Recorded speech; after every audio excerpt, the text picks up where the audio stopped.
Hey guys, Jim here. Wanted to share with you now a really cool little knife that I've actually talked about before, but this is going to be the newest iteration of it. If you go back in my feed, I don't know, about a year ago, Jason Brous came out with this slick little EDC flipper called the Bionic.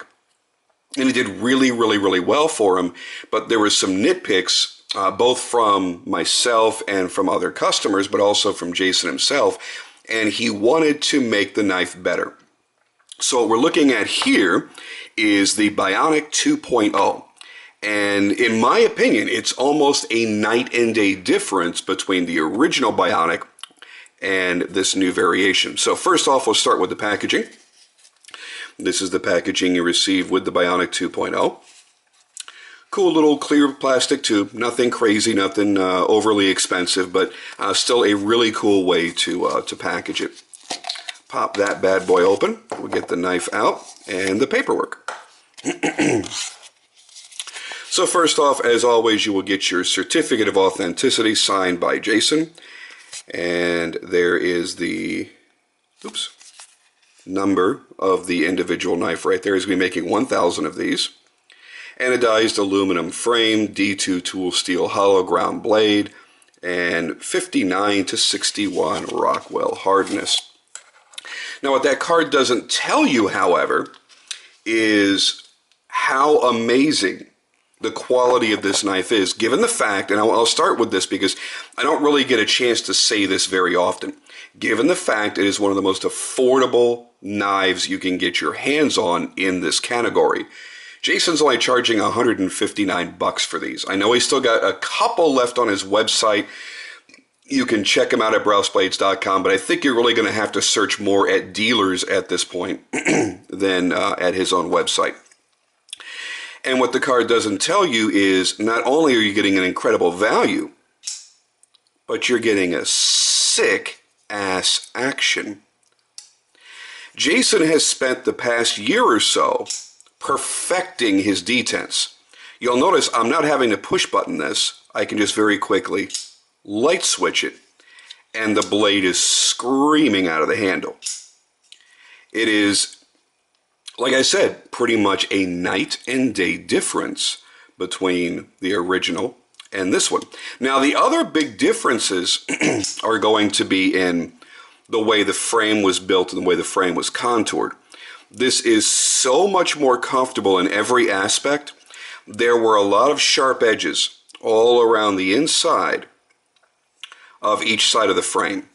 And that was just simply from making an inexpensive production knife with aluminum handles and not taking that extra time, which, you know, time is money, and rounding off and smoothing off all of those edges. Now that was perfectly acceptable given the price point, given the fact it was a production knife, and it was really being made to compete with, you know, Spydercos and Benchmades and Cold Steels and things like that that are in that price range.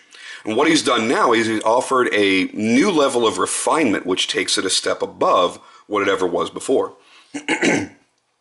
You'll have to excuse me, I'm still having an issue with my voice and my throat and everything, so it doesn't sound as good as it should, but hopefully you're getting the point. Now, what we're looking at here is a very small knife. The overall length when open is only 7 inches, so you've got a 3-inch blade, and the blade thickness is 1/8 of an inch thick. So it's a slim, small, and exceedingly lightweight EDC knife. To give you a comparison, we'll put up against the smallest Brous that I currently have, and that is the Mini division. And as always, put them butt to butt, as all things in the world should be, and you'll see that they are tremendously different in size. So what you've got is a subcompact, super easy to carry knife. You're also going to be getting an incredible action like you would expect, especially out of the strife that I have here.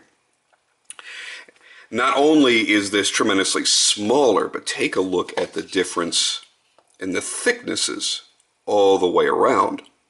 This is going to be a lot easier for more people to carry. And you got about 2.5 ounces for weight. This, I would say, is somewhere around 6 to 7 ounces. This is only a hair less. This weighs almost nothing. It really is a incredibly lightweight knife. Now you can open it by the groove that's cut into the handle, I'm sorry, into the blade, or you can flip it. Me, I buy a flipper because I want to flip it. And when you see and hear and feel that action, see if we can hear that thing when it flies open. And listen for that detent when it closes. That detent did not exist in the original Bionic.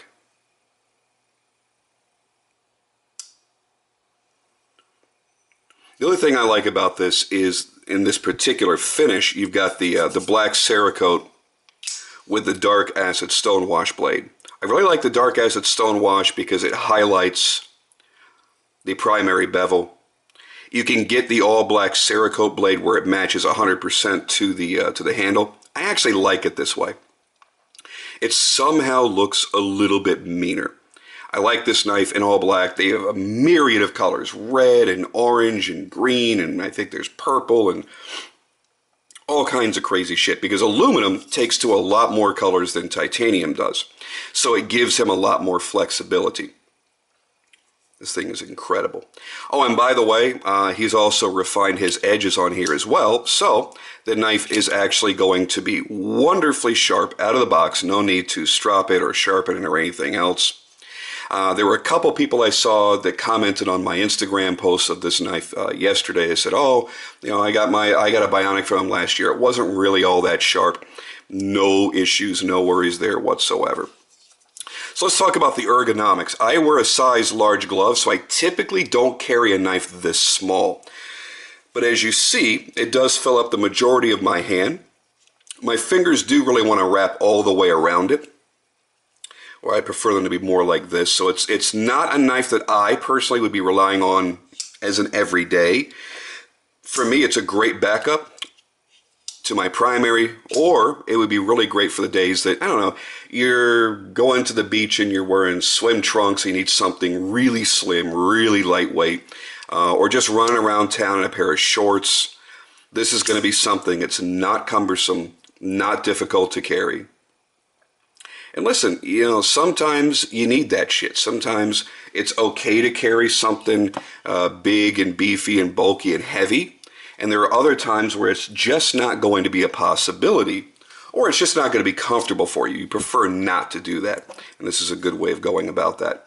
I love the blade shape on this. It really has, in my opinion, a pretty aggressive look to it, even without the milling that he's doing here in the aluminum. And that is, by the way, aircraft grade 6061 aircraft aluminum. So you're getting good high quality aluminum. It's not going to flex on you. It's nice and sturdy, nice and tough. Very, very, very high quality shit. For me, it has an aggressive look all the way around, without the milling, with the milling, doesn't matter. It just has a great, almost futuristic look, and that's really where the whole Bionic thing comes from. When you look at the biomechanical look of having that milling in there, it does look futuristic. It has that kind of bionic look and feel to it. That's where all that comes from. The action comes from Jason's proprietary bearing system. Now he's incorporating that into all of his knives. So if you've got a knife from 2 years ago, let's say a Silent Soldier, they flipped good. An original Division, they flipped good.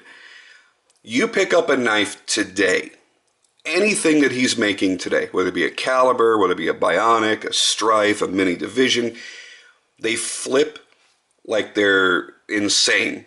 His detent work has improved so much. I mean, he's really up there with the big guys. I'm not going to say it's an R.J. Martin, but it is getting so close, it's scary. He's got it down. They feel fantastic. And they work the way that you want them to work. And you've got to consider that everything that he makes is considerably less than buying a full-blown custom flipper from most any traditional maker. When you're spending in the ballpark of $400 on average for his work, and you get sick detents, You get smooth, fast action. I will tell you this, he ships the knives dry. He ships the bearings dry. And I like makers that do that. I don't want my shit all gunked up because sometimes you'll get a knife that doesn't ever need any lubrication at all. And sometimes you get some that need some. What I do with my Brouses is I put a single drop on the detent ball and I just put a drop in the bearings. And it smooths them out incredibly. I've not done anything to this one. I just got this yesterday, and it's absolute lightning right now. Now, if I want to make it smoother and still keep that same fast action, I'll do those couple little drops of Tough Glide or Nano Oil, and that's it. So he gives you that option, and I like that. Some guys, I will pull out a knife out of a case and it'll take me an hour to get all the friggin' lint out of the fucking thing because the whole thing is, the blade is covered in oil and the bearings and everything else just packed with oil. And I don't want that. I want to be able to make that choice for myself. Not only because it's easier to maintain it. I've had some knives I've had to, disassemble the very day I got them because there was sand or dirt or grit that got in there because there was so much oil. It just attracted that shit. And it had never been carried. It was fresh off the bench. So I like to avoid that. So, guys like RJ Martin, here's another one, ships the knives dry. If you're going to do it, do it. If you're not, live with it the way it is. I think the action on this is fantastic the way it is. And for an EDC knife, I wouldn't lubricate this. I would leave it just the way it is. You got this thing running around your pocket. You got pocket lint and whatever else lands in your pockets all day long. The less lubrication is in there, the less issues you're going to have with it. And really, his system really doesn't need anything. If you feel like lubing it, by all means, do whatever you want to do. So you got an insanely lightning fast action, super slim, small, lightweight, easy to carry, useful blade shape, very sharp, good ergonomics for its size. A smaller handed person is really going to love this. I only find it a bit of a challenge because I have such a large hand. And I really don't. It's a very average sized hand, but large hand for this. The jimping is fantastic. My thumb drops right in there, doesn't move around. It's not overly aggressive where it feels sharp and it feels like it's, digging into me. And it's $160. In my opinion, this is like one of the best Christmas gifts you could get somebody that loves knives. It's a bitch to know a knife collector and have to get them a gift. Because you know what? There are guys like me that tend to prefer very expensive knives. Well, you're not going to drop $1,000, $2,000, $3,000 on your buddy's knife. And to get him something that's a very affordable budget style knife is usually going to be tossed in a drawer and never seen again because it's not going to compare. The actions aren't going to be as good. The flipping won't be as good or the blade steel won't be as good. There'll be something that they're just going to go, thank you for the thought, but I think I'm just going to hide this after he leaves. This is one of those knives that if you were giving this away as a gift, I honestly think the cool factor from the design, the quality factor from the overall build, and you know what, Jason's name, I think would sell somebody on it immediately. This is great for a lefty or a righty. I do believe, yes, this is a reversible pocket clip. You'll notice right here you've got a filler tab underneath that screw. So you take the screw out, take the filler tab out, put the clip over there, put the filler tab over here, and you have a left carry knife. Now it's still going to be a standard right-handed person's liner lock, but at least you can carry it that way. There is the lockup, and there also you will see, it's actually easier to do it this way, the numbering, there we go, on the flipper tab. So yours will be numbered out of 1,000 pieces right there on the tab. Overall, I think that it's a solid value. I generally, actually this might be the least expensive knife to be on my channel in at least a year and a half. I haven't really dealt with any production knives, so I don't come out here with Spydercos and things like that, even though I love them, I think they're great. I really don't deal with them very often anymore because of the way my personal collection is gone. So it's really nice to be able to come out here for a change and go, A, the knife is available. Usually I'm dealing with a maker that their books are closed. And B, the knife is affordable. Most people, and I say most liberally, most people can justify spending $159 on a good quality knife. something I think that people are going to get a lot of use out of.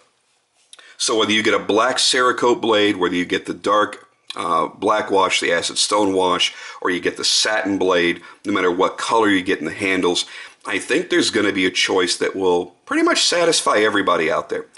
So there you have it, guys. I want to make sure that you saw the differences and understood this is not the original Bionic. If you bought an original Bionic and went, it's a decent knife, but it just doesn't float my boat for the money I spent.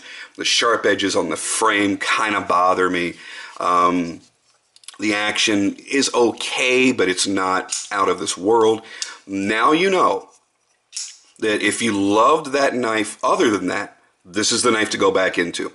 Very much refined in the comfort in the hand. And that action, oh shit, that action. Alright guys, I'm out of here for now. I will see you on the next video.